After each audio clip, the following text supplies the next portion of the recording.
All right, welcome back, everyone. And this is the last week? Is that right? Mhm. Okay. Well, I hope that this has worked out for everyone. So for my segment tonight, I probably have 20, 25 minutes that I've got, and if you've got questions, we'll go over those at the end. And what I basically tried doing is just thinking about anything else that maybe we haven't covered that I would have liked to know when I started. So that said, I will go over some actual finishing systems just to give you some things to think about in terms of for both pure grass finishing and then grain on grass finishing. And but that said, there's just kind of some miscellaneous things. Again, I just thought about what would I have liked to have known when I started out that I know now. So with that said, we'll get going on it. So the first thing that I wanted to point out, and this is more true for a pure grass finishing than a grain on grass, where you have a buffer essentially in their diet. But in terms of pure grass finishing, a lot of people think that all you need to do is figure out the perfect forage to finish on, and you've got it licked. And having good forage is obviously important, but I would not rate it as the most important thing.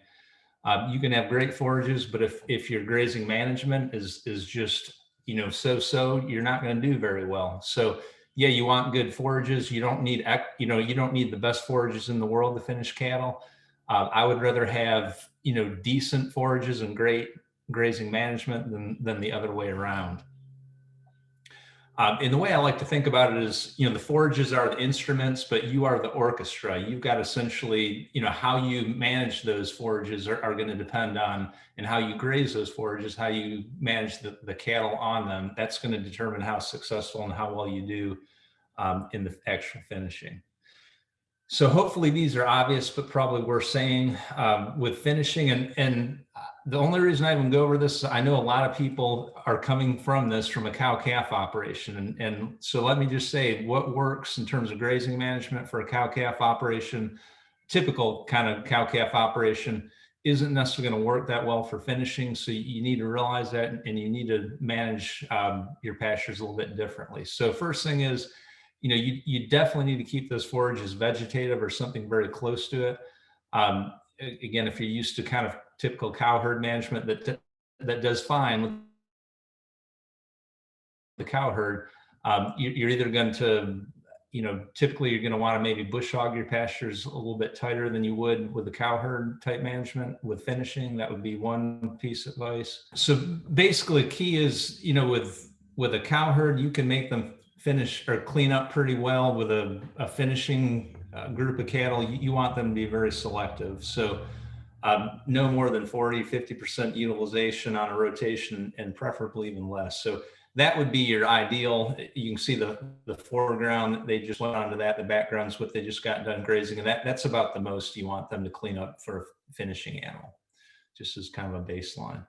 Obviously, you don't want them to be doing that. And I'm sure we don't have any cattle like this in Kentucky. This is actually from a county agent in Virginia that I know well.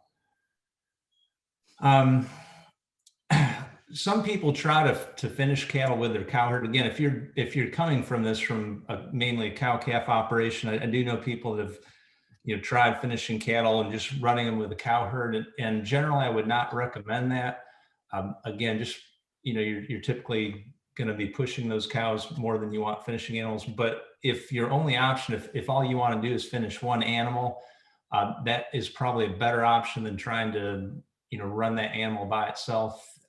Cattle are herd animals, and they don't want to do that, and they'll be very they just won't be their normal selves. So if that's the case, run it with your cow herd. Just realize it's going to take a lot longer to finish that animal. It's not going to gain quite as well.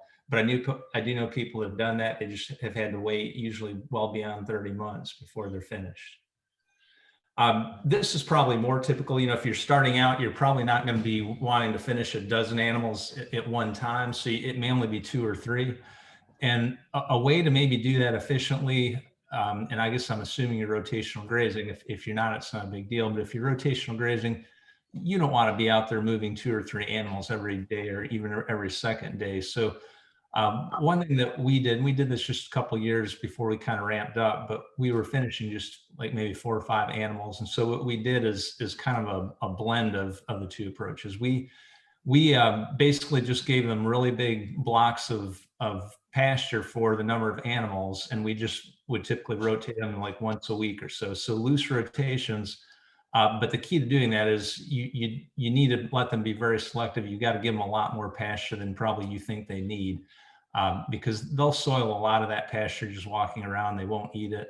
So in other words, you're gonna sacrifice kind of grazing efficiency for the ease of your management. And with a small number of animals, it's usually worth it. You don't want to have a lot of labor in just a few animals. Some people ask about what are realistic stocking rates. All I can do is kind of give our experience. And we have a change in the number of acres. So this is based up until about 1.5 years ago or so. So we had about 60 acres of, and I say actual productive pasture. So I mean, take out the woods, take out the creek banks and areas like that you're not grazing, rock outcropping. So 60 acres of actual grazable pasture was about what we had. And we were able to finish about 15 or 20 steers per year on that pasture. And that was really good productive pasture. So if your pastures aren't quite up to par, realistically, you're not going to probably finish that many. But usually, just to give you another kind of just baseline, that's how many we'd finish each year. Usually during the summertime, we'd have anywhere between 35 and 45 animals on that farm, because we're keeping them essentially close to 2 years, if that makes sense. So one year, 15 to 20 would cycle off. We'd bring essentially that many back on. And in a given summer, that's roughly what we'd have on that farm. One thing that definitely helped is if you can come up with a system that you're finishing animals, say by early to mid-July, when things slow down, that will greatly help. So in other words, you're taking animals off just as your pastures really start slowing down, and that really kind of helps balance things out. So definitely try to figure out a way that you can finish a portion of those animals kind of by early midsummer. What are some realistic gains for finishing animals? And so I'm assuming this is all grass, and here I'm assuming you don't have implanted cattle, which in most situations like that, your market isn't going to probably support that, or not going to want that. So this would be non-implanted cattle.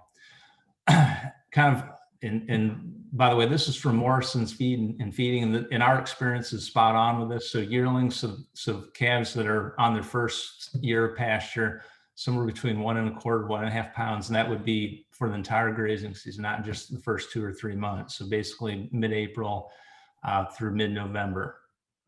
2-year-olds, so the second year on grass, are going to gain generally a little bit better, so maybe 1.5 to 2 pounds.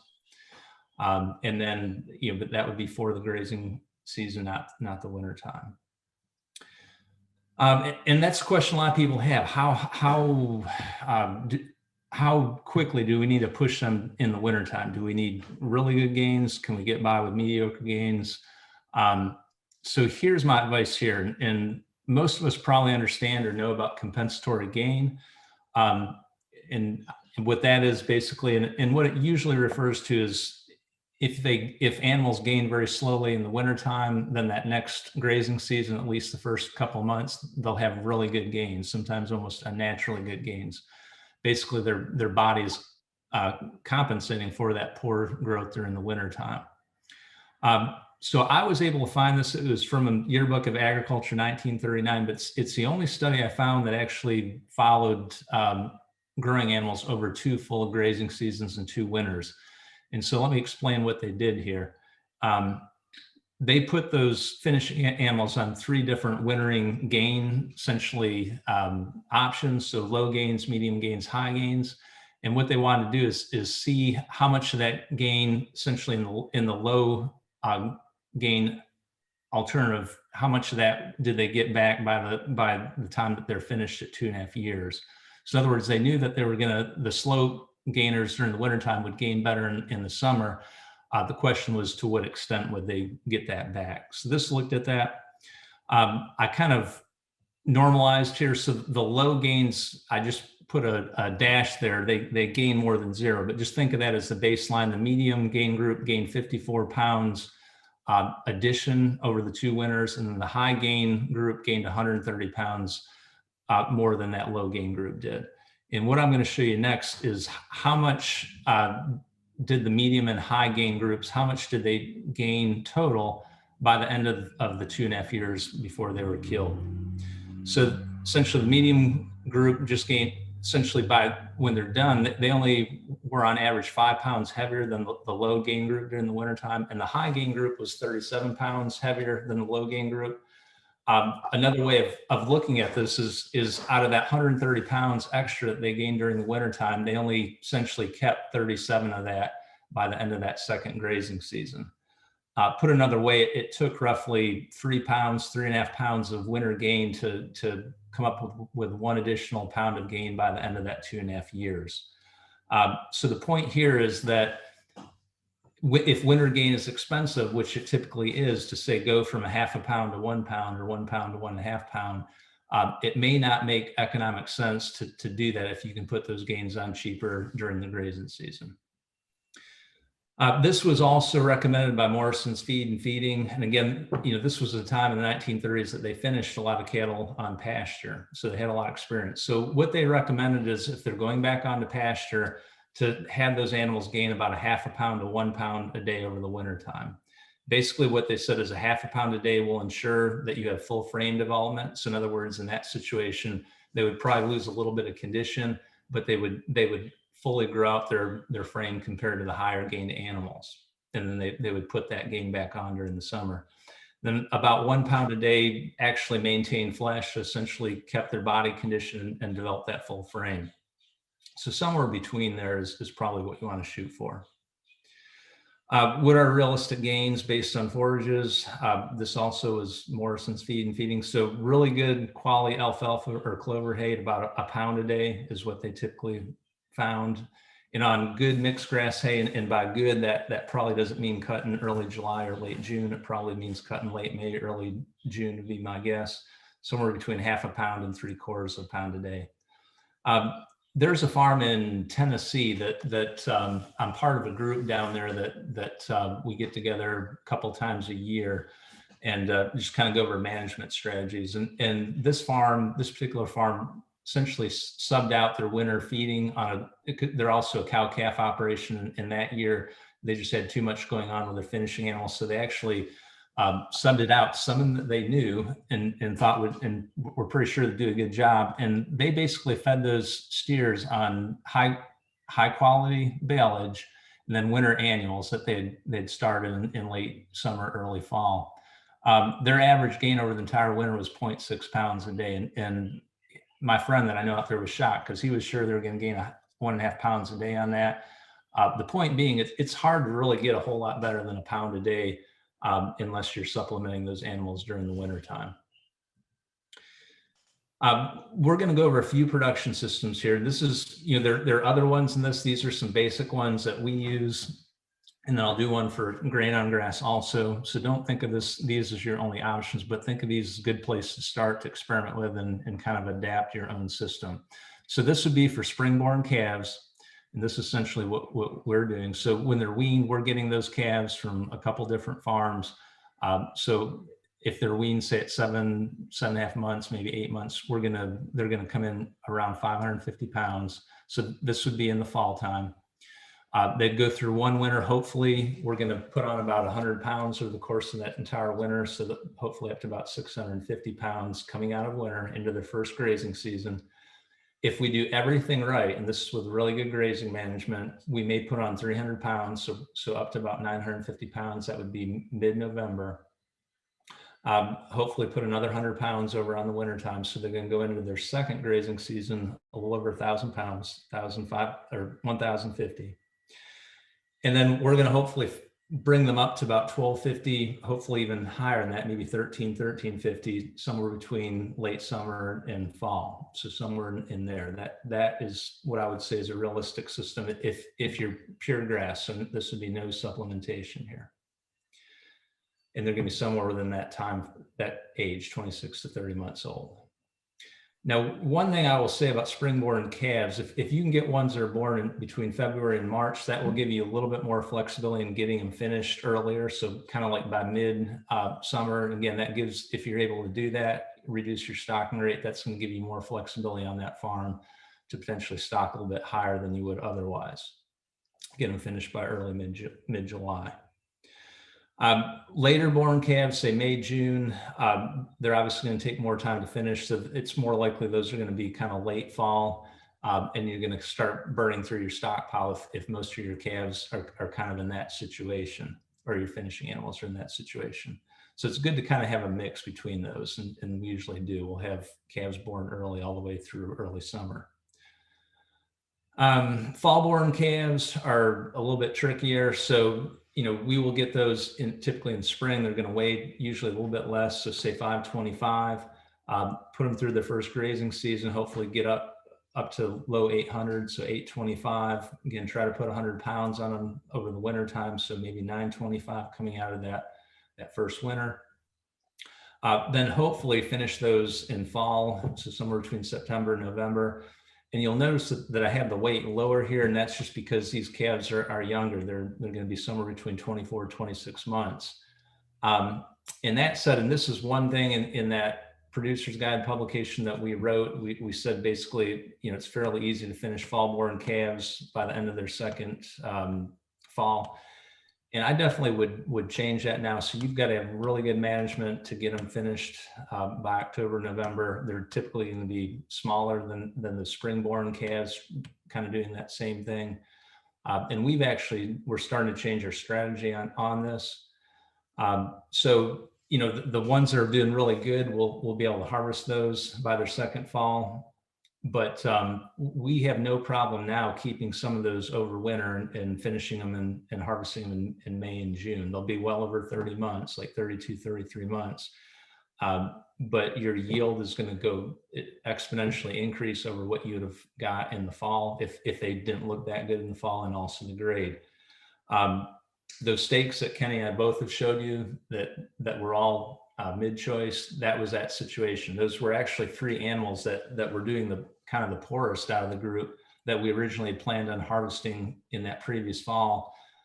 We decided to keep them just as an experiment, and man, they ballooned over April, May, and I think we killed them in mid-June, and you can see how well they did. So what was our 3 poorest animals in terms of if we'd killed them that fall turned out to be the 3 best ones. We obviously had to put more into them over that winter, but they were, as you can see, just beautiful looking.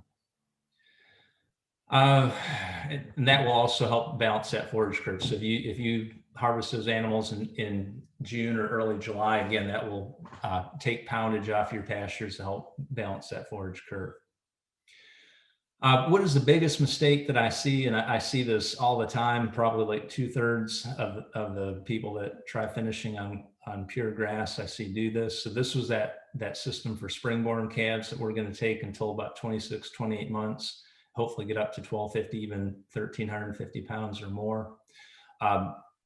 What most people will do is not this. They will try finishing that animal by the end of their first grazing season, and they'll be lucky to have a 950-pound steer in that situation.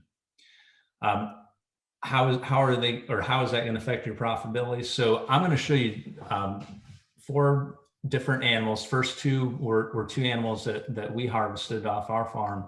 And the second 2 were from someone I know very well that basically did exactly what I showed you. They were trying to kill them by the end of that first fall. And so you can see kind of the average. And again, I would focus in on dressing weights. The actual live lick weights vary tremendously. But look at either one, but particularly focus on those dressing weights between the 2, and also the total meat yield between those animals. So basically we were about 200 pounds heavier on the dressing weights and about 150 pounds heavier on the actual meat yield between those animals. So if you compare that, so basically that's about 150 pounds difference between those 2 animals. If you multiply that by some reasonable number, and it will, that price per pound is going to depend on whether you're freezer beef, retail, et cetera, but take something like $6 a pound, multiply that by $150 or $1. I'm sorry. I've completely lost my train of thought on the price side. $6. So take 150 pounds, multiply that by $6 a pound, and that will give you essentially an increase of $900 of revenue between those two. Now you have additional costs, right? We've got to take them through one more winter. I can tell you we can pretty easily winter an animal for about $200. So subtract $200 off that 900, that brings it down to 700. We're going to probably have about $120 to $130 additional processing costs. So we're down to like $560, $570, somewhere in that range. You know, some additional pasture charge, but not much, just a few months in spring and early summer when we actually usually have excess pasture. So not a whole lot there, some extra mineral, et cetera, but I can guarantee you that our net profit is going to be at least $400, maybe $450 higher per animal by taking that additional 8-9 months versus trying to kill them by that first fall. All right, so let's very quickly look at some grain on grass systems. And my caveat here is we have never tried finishing with grain on grass. This is some information Jeff Lemcooler and I worked on a number of years ago. That said, this is just based on that. It's not actual systems that we tried on the farm. And by the way, this information is in that producer's guide. We've got a section in there on grain on grass. So this table comes from there. So we've got kind of typical fescue, clover, pasture, kind of expected gains. And by the way, the gains that we show, not just here, but for the pure forage, I would probably drop those just a little bit. Spring is fine. Summer is probably pretty close. But in the fall, you've got to have a really low stocking rate to get those gains. And most people aren't going to get them. Plus you've got to have some rain, decent rainfall. But you can see, so that would be a pure fescue clover. And then versus if we supplement that same pasture with about 0.5% of body weight with soy hulls and about a 1% body weight of soy hulls. So we can bring those gains up, particularly in the summertime. So you definitely can get a lot better gains when you supplement, particularly in Katie, this is probably, I don't know how much you went into them about, say, a low starch fiber like soy hulls versus kind of traditional feeds. But if you're supplementing kind of partially like this, my understanding is you're better off with a low starch feed, something like soy hulls, because that will have less effect on the rumen in changing that. So it's not going to have a detrimental effect on the pasture portion. We've got orchard grass clover, again, same thing by itself with a 0.5% body weight soy hulls and then a 1% body weight soy hulls. So again, you can see, particularly in the summertime, those gains can really be boosted when we're supplementing. And I would argue probably fall is the other time, kind of in typical conditions where we don't have a really low stocking rate to get those gains with forages alone. How would that actually change our system? So this is that springborn system on pure pasture. Again, it took us about 2 full grazing seasons. They're about 26, 28 months old to get them to that point. What can we do with a supplementation? So this would probably be more with that 1% supplementation, but again, I'm guessing on that. So we would get through it, and that's assuming we're doing it the whole time, not just the last 60 days or so. So essentially from weaning on, we're going to supplement.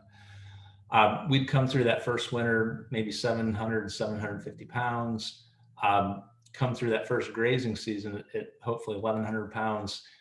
Probably that 1,200 pounds is maybe overly optimistic, given what I've heard from some folks in the last year that are doing this. It sounds like 1,100 pounds is probably, with good management, is probably the upper limit, unless you're going a whole lot more than that 1%.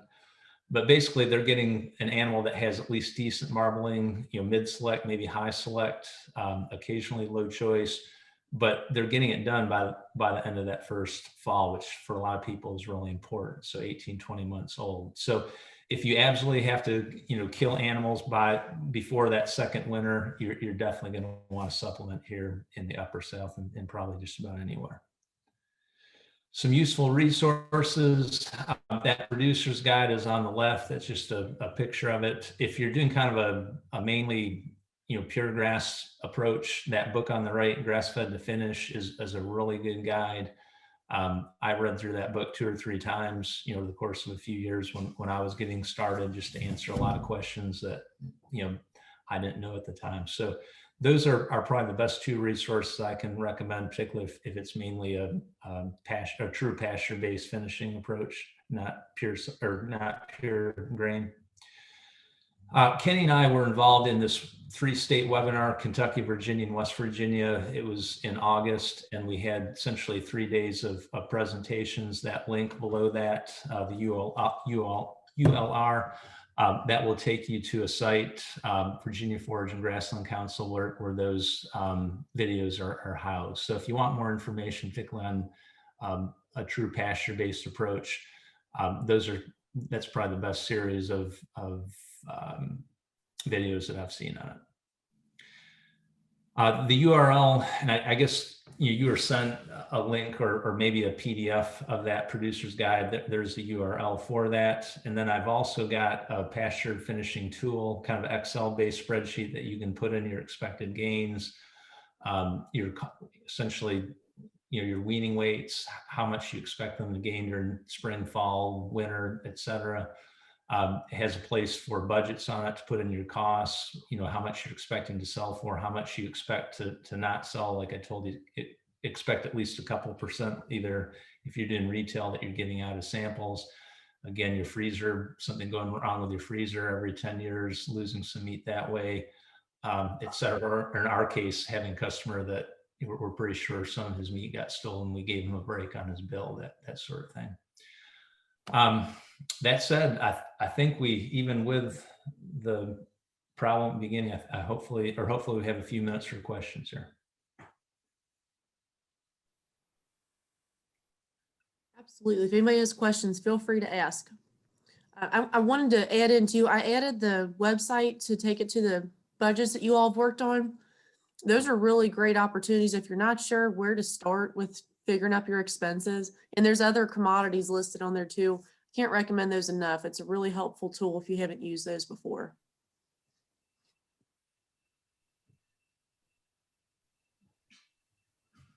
We do have one question in the chat box here. We own a custom slaughter facility in Southern Kentucky. We are seeing a growing interest in grass-fed beef from amateur growers. Last year, we killed one that had eaten lots of wild onions. It smelled up the whole facility. What is the ideal time frame to kill grass-fed meat to avoid the wild onions affecting the meat? If Greg Renfro was on, I'd defer that question to him because he has more experience in that. I will say this: if your pastures are, once you develop good productive pastures, I understand you're the processor, not the person growing it. But my experience is the wild onions will kind of play out when you start getting good pasture fertility. They just won't compete with your grass and clovers long run. So that would be my long-term solution to that. But I understand you've got to deal with it. My guess is, you're going to have to wait until at least late June, July. Again, I'm trying to think about how wild onions play out. It seems like they're more early spring and they start dying out. But I would guess that, you just don't want to harvest anything from a place that likely has a lot of wild onions, probably earliest in mid-June, and it may be early July. I don't know how long that stays in their system. And I've heard that, by the way, from Greg Renfro, that the wild onions can literally make the meat smell very, very strong. So that, unfortunately, that's about all I know and about all the advice I could give related to the wild onions. I can forward, excuse me, goodness. I can forward that on to Dr. Renfro as well. So it's just listed as owner's iPhone. If you can send me a direct message on here, I'll get your email address and I can send you back Dr. Renfro's information.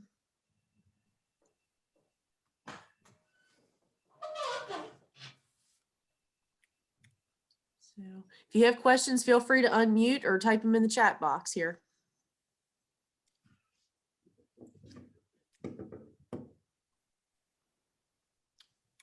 Okay, it's looking like everybody's still kind of thinking and processing here. So Dan and I are going to go on to our presentation. So go ahead and share screen here. I'll stop sharing. There you go. Oh, okay. Let's see where it's at.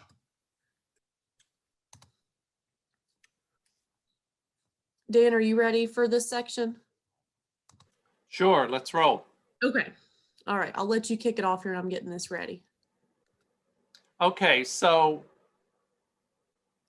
when we began this this series, we wanted to give you enough information that you could hopefully make be part of your decision making, whether you're going to start a freezer beef program or whether you're going to improve your current freezer beef program, or whether you're going to completely say, this is crazy and I'm never going to start this program.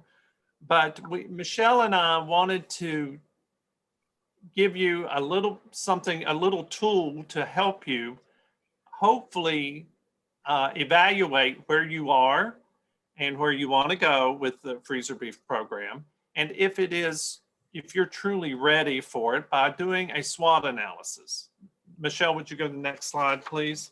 So the things that we're going to talk about is we're going to talk about the strengths of your organization, your weaknesses, your opportunities and threats that may affect your decision making. Now, I want you to understand there's two areas you need to be thinking about. Are they internal or are they external? Like internal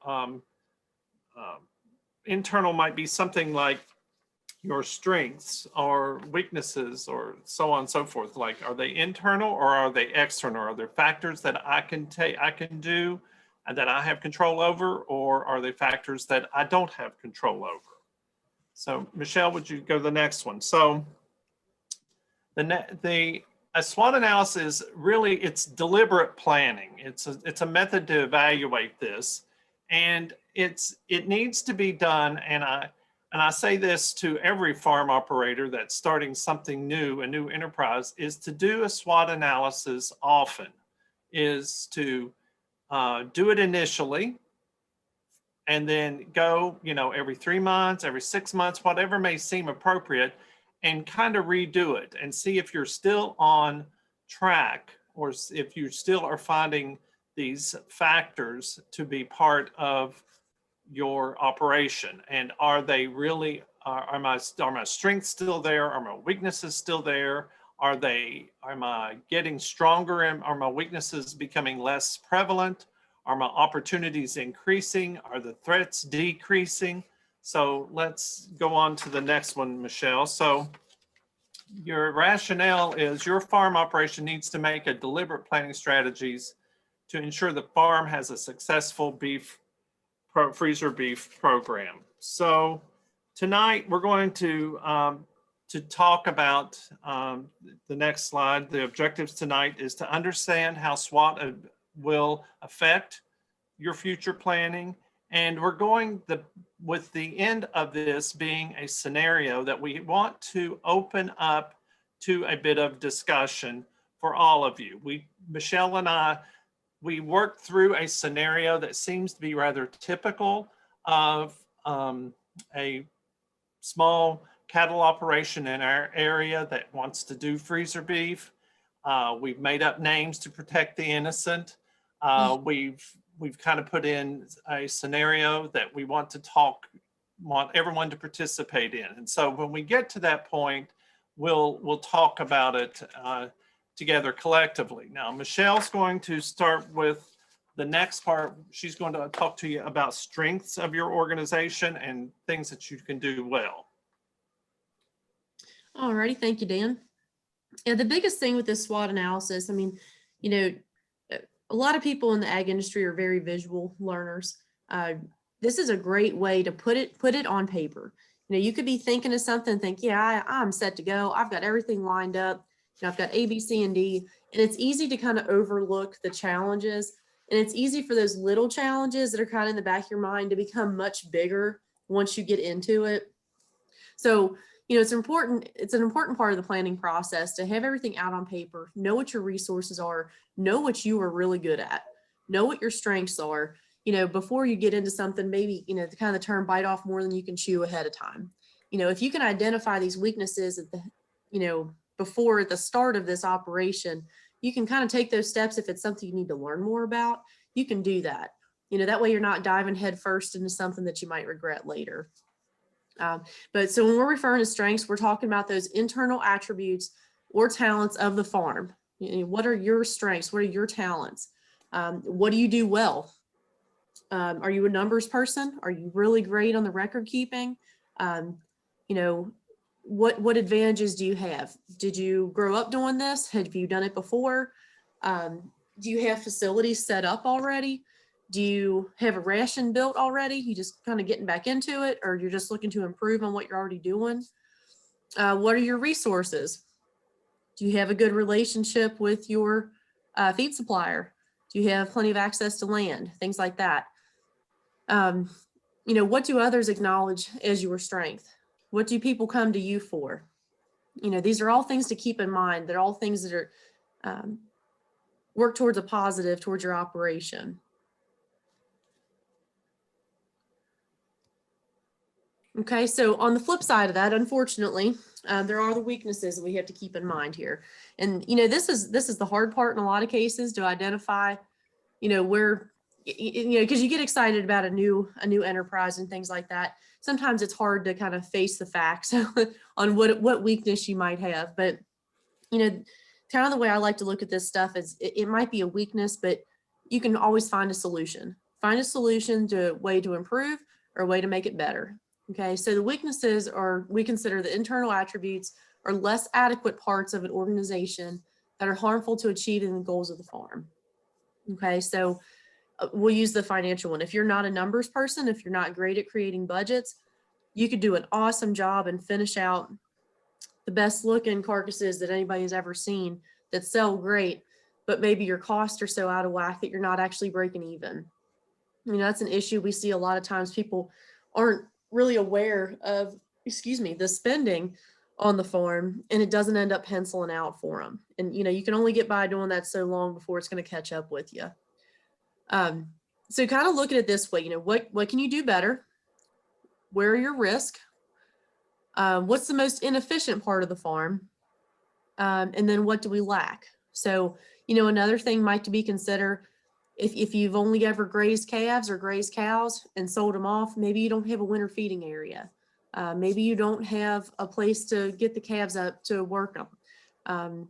You know, if you have one that's sick, you know, you're going to be keeping these animals longer than you normally would. So you're not only missing out on that income, like Alan mentioned earlier, but they're going to be on the farm longer. That's a longer chance that you could potentially have something happen. So if you don't have a handling facility, that might be something to consider in the long run.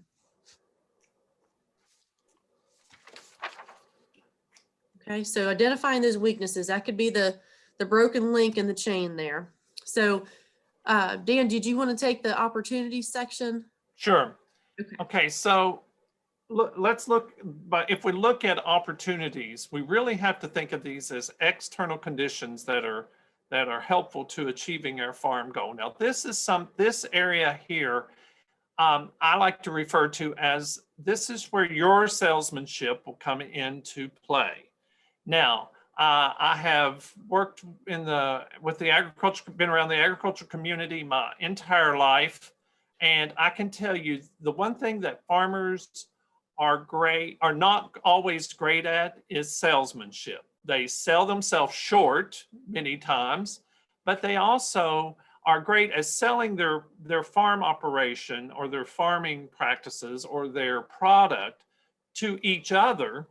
But sometimes they're not always good, and we are not always good at selling our product to others. And we've got to tell our story, and we've got to also, we've got to step out of our comfort zone at opportunities when it comes to things like selling direct to consumers. So what do we know that we have not been able to try? Is there something that we know another farm is doing? Is it something we are watching go by? We're seeing the opportunity walk by and we're like, well, I should have sold that. I should have looked at that a little harder.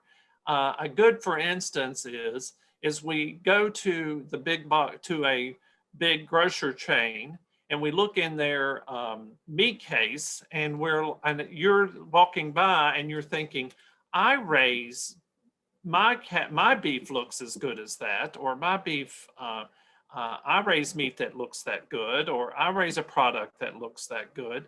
Well, then you need to find the opportunity to sell it. So this is all external. These are things that's maybe keeping you from taking the step out on faith that you can do it, or it might also be something that you're just not even aware of yet. Look at your weaknesses constantly. Reevaluate the weaknesses that Michelle just talked about. Are these weaknesses something that by constantly evaluating them and working on strengthening those weaknesses, those may turn into opportunities? And are there any frontiers that you can explore, something brand new? Have you always sold your freezer beef by word of mouth? But you cannot seem to get past, you want to increase maybe to 6 head this year or 8 head this year. Well, what opportunities are you going to have to do? What new frontiers are you going to have to explore in order to bump it up to 2 more head of cattle or 4 more head of this year? So you're going to have to kind of always be looking for opportunities. These opportunities walk by us or go by us every day, but sometimes we're not listening for them, or we're not doing enough to go to exploit those and turn them into sales. Michelle, if you go to the next one.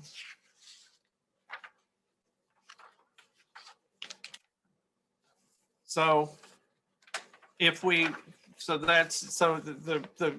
message here is, if opportunity doesn't knock, you need to find and build the doors. So Michelle, let's go on to threats, if you don't mind. So let's look at threats. Threats are external conditions which could do damage to your farm to keep you from attaining the goals that you're wanting to do. Do your weaknesses make you vulnerable? If you are not getting USDA inspected beef, it's going to be harder for you to sell it up against a USDA inspected facility.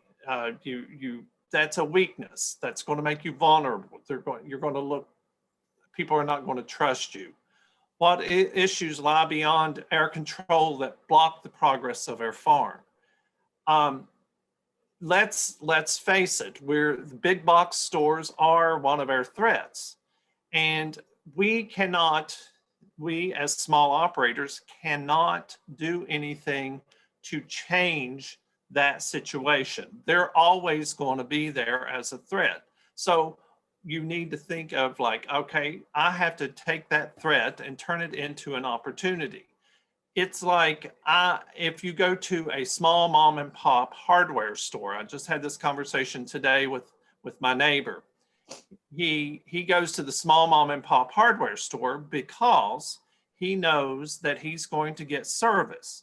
Well, you have to think of the threat of a big box store, and they are a threat to you, to your market.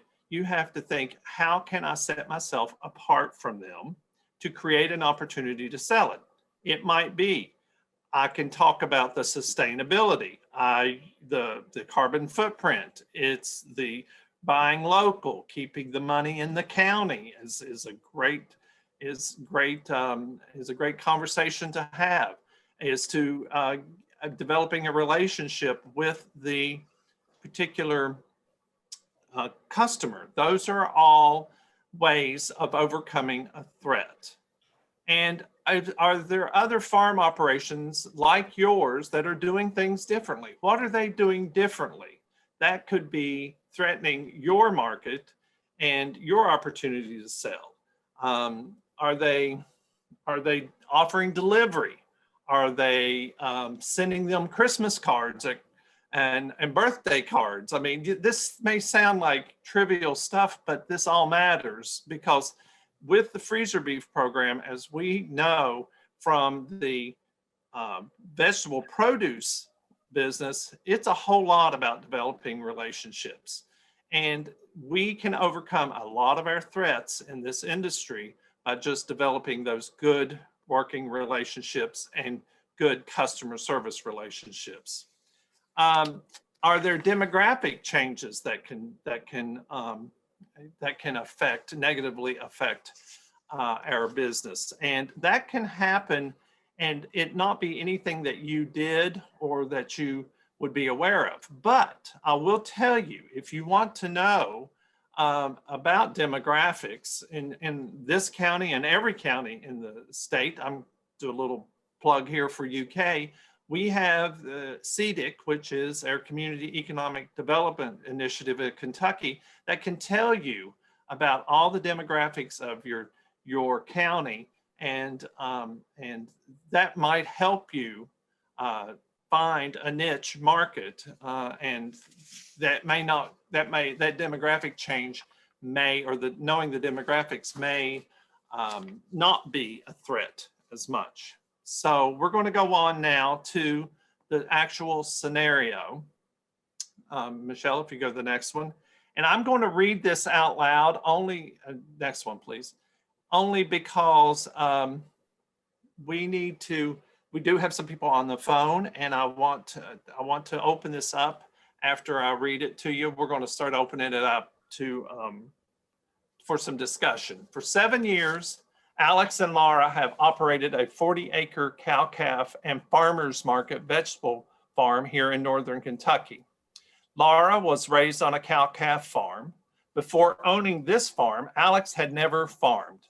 They had been getting requests for locally grown beef from their farmers market customers and by coworkers at their full-time off-farm jobs. Before they jump into this type of venture, they wish to do a study of their current situation and inventory their resources. They have been a spring cow-calf operation and sell 8 to 10 head of cattle per year at bluegrass stockyards. They are primarily Angus cross cattle. According to Alex, and they share a decent bull with Alex's brother-in-law, who happens to live on an adjoining farm. Alex said they rarely lose a calf and have a good working relationship with a local veterinarian. They retained 2 nice heifers a couple years ago, and they are doing great. Alex and Laura have a 40 by 60 barn with limited handling facilities. They have feed bunks inside their barn that they rarely use. They wrap and store average hay they raise on the farm. When asked, Laura indicated that the hay they did not have much clover in it, and they have not soil tested their hayfield or pasture in over 5 years. In addition to their hay, they have a source of corn silage available from a local farm. They do offer the current UK beef IRM mineral based on the recommendations of their A&R agent. Their water resource is 2 ponds they have in the primary pastures. They do not practice rotational grazing, and the closest water source to the barn is over 1,000 feet away. They are currently selling produce at one farmer's market each Saturday. The location of their farm is near Cincinnati, and Laura's full-time job is in Ohio. Alex has a job that requires him to travel 1 weekend per month. Now, you've just been introduced to Alex and Laura, so what we're going to ask is just, if you would, just open up and give us what you all think some strengths are that Alex and Laura have if they want to consider a freezer beef program. Anybody?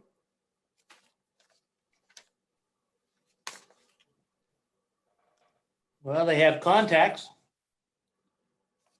That's right. They have experience in raising cattle. Right.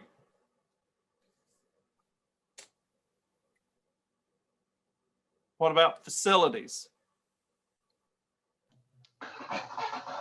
Probably limited. Is their feed bunk a strength or opportunity or weakness? They can make it an opportunity. That's correct. Watering's a problem. Yep. Why would that be, Tom? Basically, if you're gonna have to have fresh water to finish these cattle off and rotating. They're not rotating their pastures, so they've got several areas there that need consideration. Yep. What about their feed? Well, they haven't tested their field, so I'm guessing that they're probably poor pasture at the moment. Another thing too, they haven't soil tested their hay fields or nothing, so. Yep. Why is that a problem, Tim? What do they need to do? Why do they need to do that? Well, you got a soil test to get good quality hay. So you know what to put back into your hay, because anytime you take hay off, you're taking everything away. You're not putting nothing back in. And Robert asked, are they selling quarter or half or whole or packaged beef? I think that question has yet to be determined because they don't, I think that's a weakness, that they don't know their market yet, would be my guess. They don't know what the market will bear. They have a strength in the sharing of his brother. I think that would be a positive asset.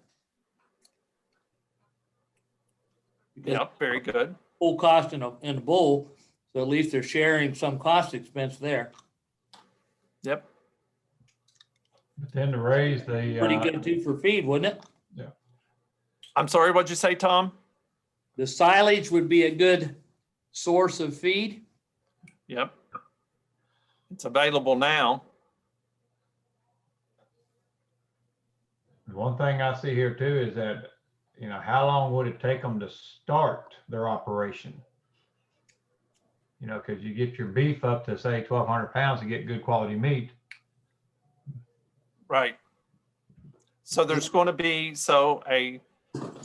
a threat there is they're going to probably have to do without, I think Alan talked about this a little bit at the beginning of the evening. Yes. So they're going to have to a timing issue. And Kenny addressed it. It was like, they're going to have to be a year or so out of, at this scale. They're going to have to be a year or so out before they're going to be getting any return. They'll have to take their full time off the farm jobs to support the farm jobs to get started on this. Yep. But they get with 8 to 10 head of every year, they can at least start with 2, 3, or 4 of them before they go all in the freezer beef to get their market built up, as well as the time element to handle the income changeover. Good. And another thing too is that when you sell freezer beef, do you sell it as a package so you can get rid of the unwanted that nobody really wants to buy? Do you sell it like a package? They'd have to do that. So they may have to be creative in their marketing, or they're going to have to figure out what their market can bear. Do you think they've done enough research? Do you think they know enough to go into the business about the market? Not from what you read. Right. But what we do know, there's a little bit of strength here that we do know they're getting asked constantly. Yes. So, we can assume they've been asked enough that they're actually considering it. So what about the meat itself? They're going to have to be, are they going to have to be USDA inspected? They're not that, but they're also probably going to have a good working relationship with the processor. From what I've heard this year, the processors have all been backed up because of the COVID. So, that even is I would think, a major problem at the moment that may be going away, but I guess I don't think it is at the moment. Right. Dan, this is Alan. I think they need to talk to somebody that's doing it so that they can get some firsthand experience on what steps they need to take and where they're going to go and what their potential is. Because a lot of people say, yeah, I'd like to buy your beef. then they hear the price and all of a sudden they're not interested in you. And then Alan, that what you were just talking about there, like when you got started, you started out with 2, now you're up to 23. And when you were Yep. talking, when you try to explain to everybody about hanging weight, here's what you're going to pay for hanging weight.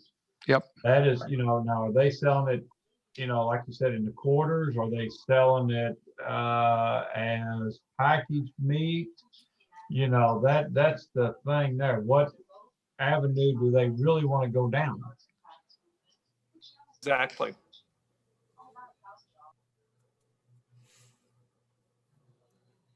So They need a Dan on their side. I'm sorry, what'd you say, Tom? They need a Dan on their side.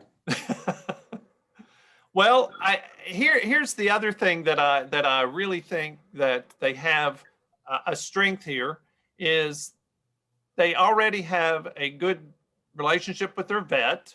Yes. They have, obviously, they're familiar with enough with the calf operation that they could begin, at some point begin raising their own steers, and, they could continue that if they wish to do that. They also understand, that their facilities are limited. Handling facilities, in the case of steers, they're going to have to, what does limited handling facilities mean? They're going to have to really, I think that's a weakness. They're going to have better handling facilities. What about their experience? What do you think of their experience? Is that a strength or a weakness? The experience that Laura has on the farm is her strength. With Alex, he's still learning. Yep. And of course, we're all learning every day. So. Yep. And one thing that I don't see on here is they need to have a good relationship with the processor. Yep.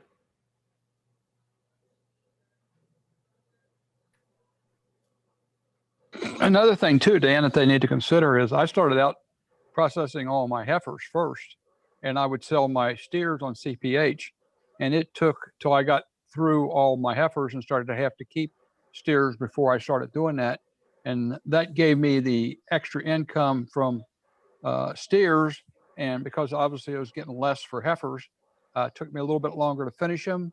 But the finishing weight was more acceptable to the people that were buying them because it kind of kept the price down a little bit. Yep. Good point. Yeah. So based on what we learned tonight from Greg, what do we think about their pastures? What could they do there? They need the rotational grades. Right. That would save some of the pastures. And then same thing, going back on their pastures, they need to get them soil tested so they know what to invest into the pastures that is going to go back into the cows.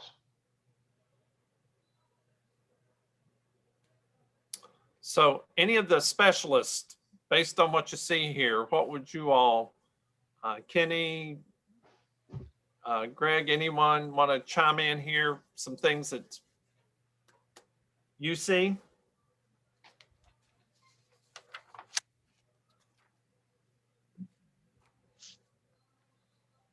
I guess while they're thinking there, I think this is Don. One of the things that you all covered nicely tonight was the SWOT analysis is to get these new folks that may be looking at these new enterprises is to sit down and be very realistic about their own farming situation.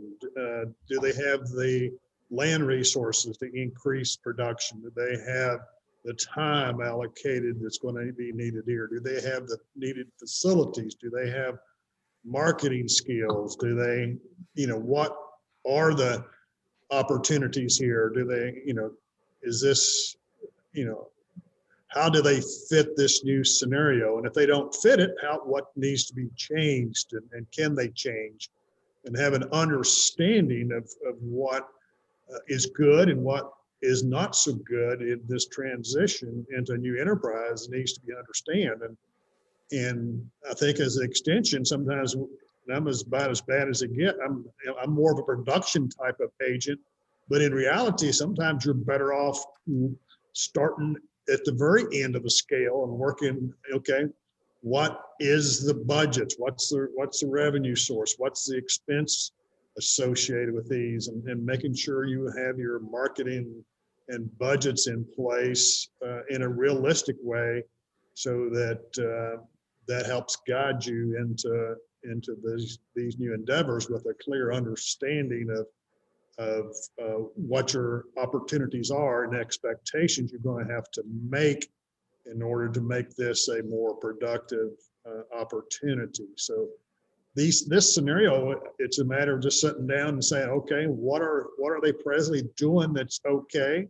What are they presently not doing, period, that they need to improve on? And what are some things they're doing that they need to maybe raise the bar on? And then from that, putting a pencil to it and as realistic as you can. And like Alan said, look to somebody else that's doing a good job at these, and always understanding there's you don't have to create the wheel often, and understanding extension can help you here, whether it be your local A&R agent, which we depend heavily on our great extension specialists to help provide that additional resource. So it's a long answer, but there's a lot of homework associated with this. Sure is. So one of the things that I noticed in this, scenario is they talk about having corn silage, and they also said that they had requests for local beef, it looks like. So they didn't necessarily specify, but corn silage is one of those ingredients that, it is got corn in it. So when you start looking at feeding corn silage, they're no longer grass-fed animals. So, or, grass finished animals at that point. So that's something for them to kind of consider, and corn silage can be a great resource, but you've also got to be able to manage it. And so if that corn silage is there on that operation, maybe for the cow herd, are you going to have it year round for those 8 to 10 head that they're looking at finishing? Otherwise, they're kind of back to square one in terms of having a good nutrition base on that farm. I was hoping someone would talk more about one of you. Thank you, Katie. I was hoping someone would talk more about their feed program, because we really, I kind of threw things out there because these are just things that kind of happen, that, we have around cow-calf operations, but we don't always have it around freezer beef. Yeah, and corn silage can absolutely be used in finishing rations. In fact, the University of Nebraska has done a lot of work looking at traditional feedlot systems using corn silage, where those cattle are fed sometimes upwards of 80 to 90% of their diet is corn silage.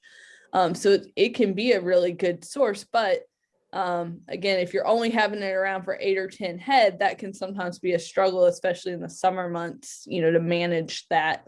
And it alone is not going to make up a complete diet, because it's going to be short in protein. So in all that Nebraska work, the other piece of that diet is often a pretty concentrated source of protein. Sometimes they've used soybean meal or a product that they have out there called soy pass. So that's, something to consider. And if we've all been looking at some of the protein prices here lately, that's not necessarily going to be cheap, but again, it's 8 to 10 head, so they might be able to pencil it out. But again, there's other issues there with trying to keep that corn silage year round. Good. Just from my perspective, Dan, they're a small operation. They have no experience finishing cattle. They need to recognize that up front. This is going to be a whole new game for them. But they're in a very good area for a freezer beef type program. And then that's one advantage I think all of you all in this particular program that are there in the northern part of the state have got. You've got access to some markets for sure. So my advice to them would be, you're already small, so don't, be comfortable growing small at a pace you're comfortable with. And by all means, try to utilize the resources you've got and try to minimize any major capital outlay, given the fact that you really don't have that many cattle to be moving initially. Good.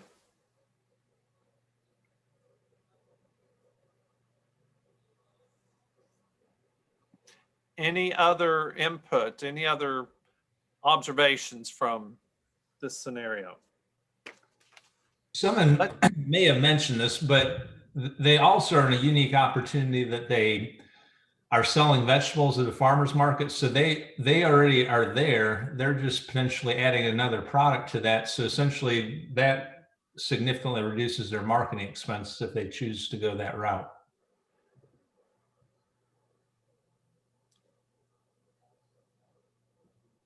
That's right. And they probably already have some level of a customer base already set up, with that.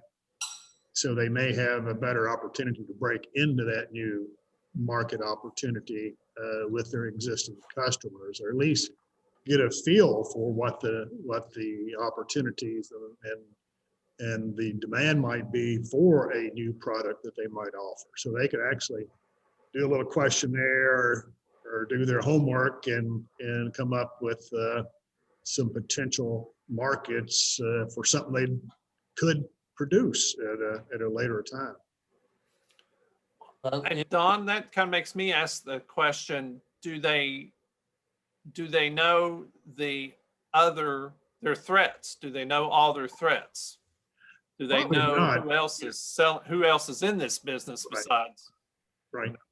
One of the threats is just their level of knowledge here, having not done this, the threat can be their own selves. And obviously this program over the past few Monday evenings, hopefully has set at least a baseline for folks to say, okay, these are some things I need to think about. I need to understand what it's going to take from the nutritional side, what it's going to take from a marketing side with this end product, what it's going to take from a pricing side and a budget need for that. So, I mean, there's more to it than just raising an animal and hopefully being able to sell it and package it correctly. So, with this value added on these calves, you just got to need to do your homework and get the best information you can up front and be realistic about your expectations and your ability to deliver those expectations moving towards an end product. I would think Dan, another thing. I would think they would have to take the time to improve upon how they're managing the farm as it is for their cow-calf operation, with an eye on the freezer down the road so that they can get everything in place. And that would just be then a lot easier to implement, getting all other stuff brought up to where they can be productive. Dan, this is Alan again. Yes. I would also suggest to them that they pre-sell their beefs. All my briefs are pre-sold. Every one I keep is already sold. And when I first started out, I asked for a deposit and took a deposit to get a commitment from them.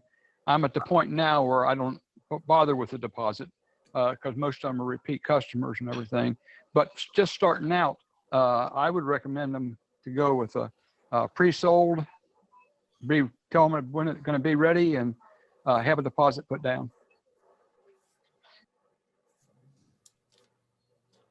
So other folks that are currently doing some scale of freezer beef, would you all care to chime in and give us some of your own, if you could give Laura and Alex one piece of advice, what would you tell them?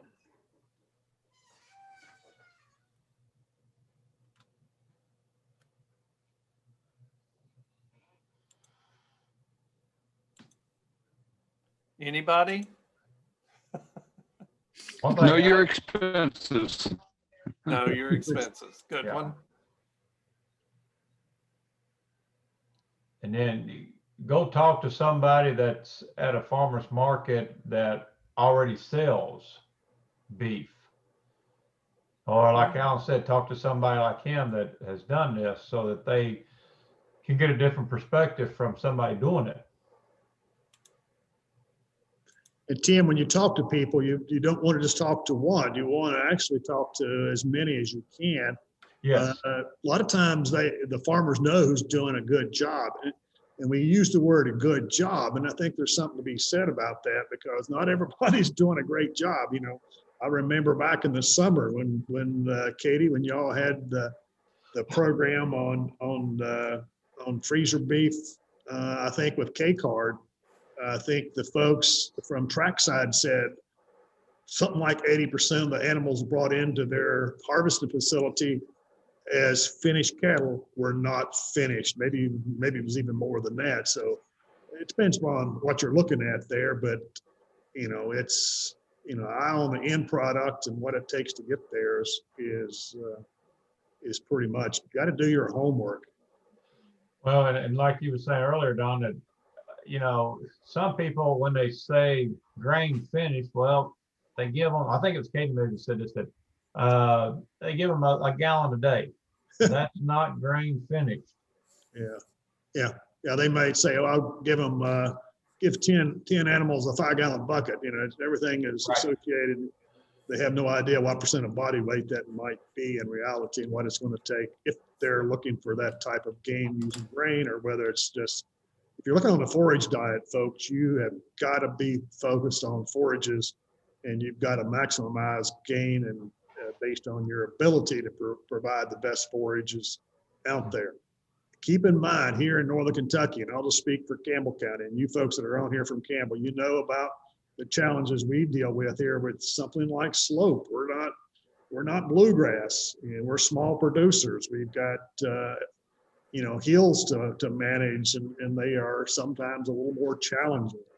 And so, but one thing we've got in our favor, I mean, you've got here in Northern Kentucky an income potential stream from those folks that can pay the extra dollar, so to speak, for an increased quality, locally grown product. So, you know, you got to understand that you've got to sometimes create your market where there's windows of opportunity. Same way here in Grant County, we're more like hillside farmers. Yeah. We got hills. You got to be realistic about your own. So sometimes you just got to inventory your own farm, inventory the opportunities. And sometimes it might need, if you think you were going to move into this freezer beef, you might be better off if you do your homework and dabble with it for a few years. You may find out that you may be better off buying, you know, 8-weight calves and selling the whole cow herd. And if you've got a great end market for your product and putting an end finish on these cattle, based on what your resources are. That's just an example. That's nothing proven. That's a great example, Don. I think that factors in too. You need to think your topography when you're planning out your grazing systems too, because those these hillsides you can't stock. The stocking rate's totally different. Like between when I was in Scott County and here in Boone, the stocking rates are totally different. So it's something to keep in mind. Use the web soil survey. I encourage you to go to the grazing schools. You'll learn about a lot of different forage species too. If you're interested in getting some more diversity other than just cool season grass pastures, that's a really good opportunity. Robert Siddons, you've got your hand raised. If you'd like to unmute and ask your question, go right ahead. Okay. I'm just getting into the freezer or the packaged retail beef. And I've started in September, and you can tie up a lot of money real quick, get into it, because you've got to have freezers, a place to store your freezers. And I've got 17 head on feed right now, and I'm going through $750 a feed every 2 weeks, along with the pasture and the minerals. And there's just a lot. And if you have claims on your meat label, you've got to be able to stick with it, like no antibiotics, no hormones. You've got to be careful because they tried to deliver me the wrong feed one day and we had to send it back. I mean, there's a lot of things you got to watch for.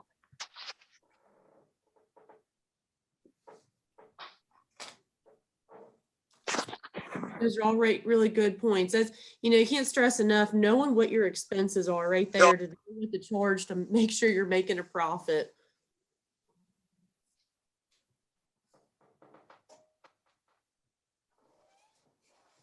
This has been really good. I like the conversation, the discussion around this scenario.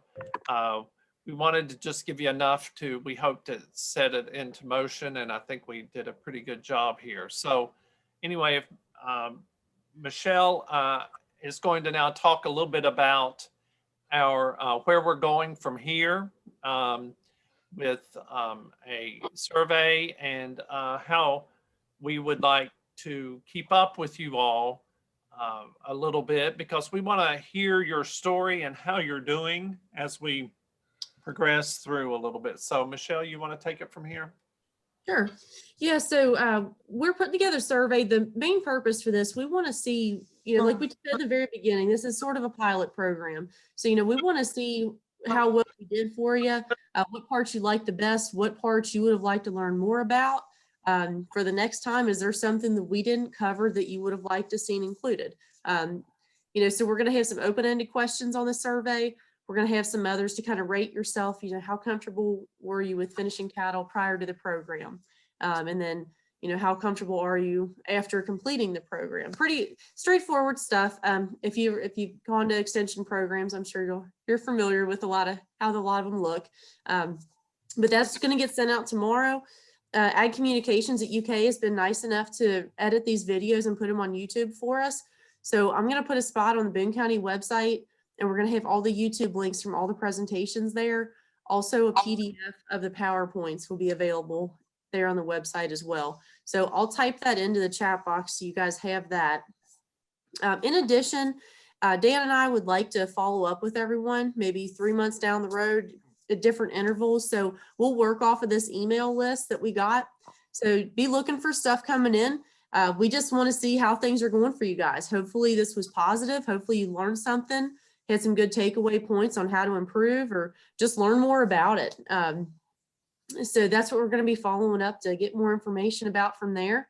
And hopefully in all those conversations, if there's other programs that you guys would like to see, please let us know. We always want to make sure that we're offering relevant topics on programs and things like that. So, please reach out. You're not going to hurt our feelings by any means. This is how we find out, what we need to be doing to keep the county, giving them what they need. So, obviously we're kind of spread out across the state here, which is great. We got a lot of different perspectives that came in from the program that way. But, feel free to reach out, and, we'll do our best to offer the programs that you guys want to see and do the best we can for you.